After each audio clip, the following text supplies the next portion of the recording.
Hi folks, this is video number 82 and the title is The Kodak View Diner. The 65 Delta 88 was a really good car. I got a chance to get a 67 Delta 88 hardtop. It had a 425 cubic inch engine, the same as the 65. The body was near perfect, but the structure and transmission needed work.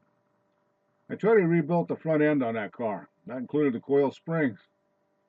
I sent the transmission out for total rebuild and reworked the valves and heads and exhaust.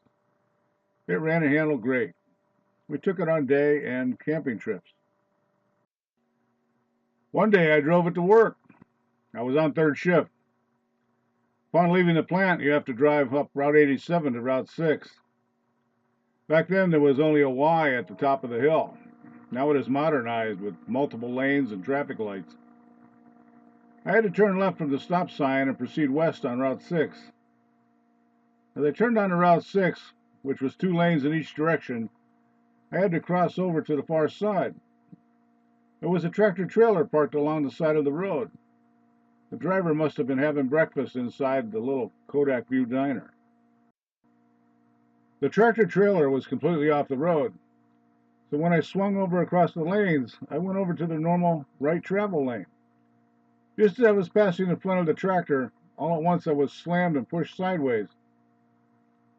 The timing could not have been worse.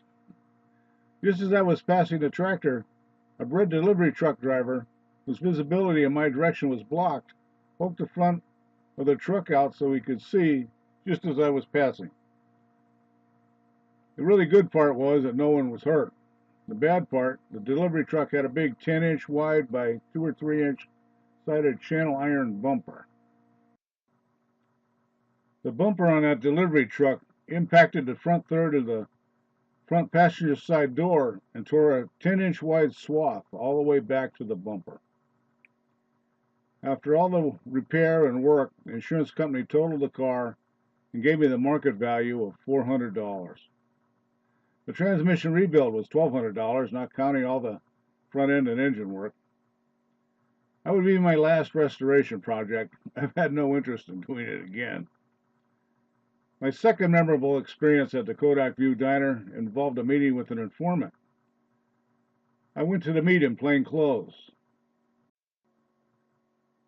Living just a mile away, I arrived before the informant.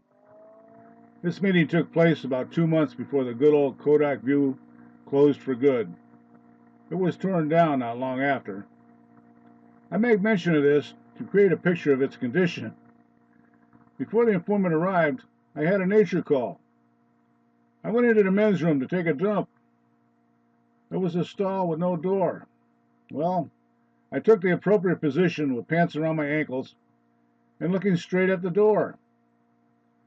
I would have much rather also had a door on the stall. As I looked up, I could have sworn I saw the door move. As I looked again, the door fell flat, right out into the dining room. There were a couple of guys sitting at the table right in front of the door. It seemed like they could care less. I did, though. But since I was already committed, I had to finish the job. I did that, cleaned up and straightened up, and proceeded with my meeting. I never went there again.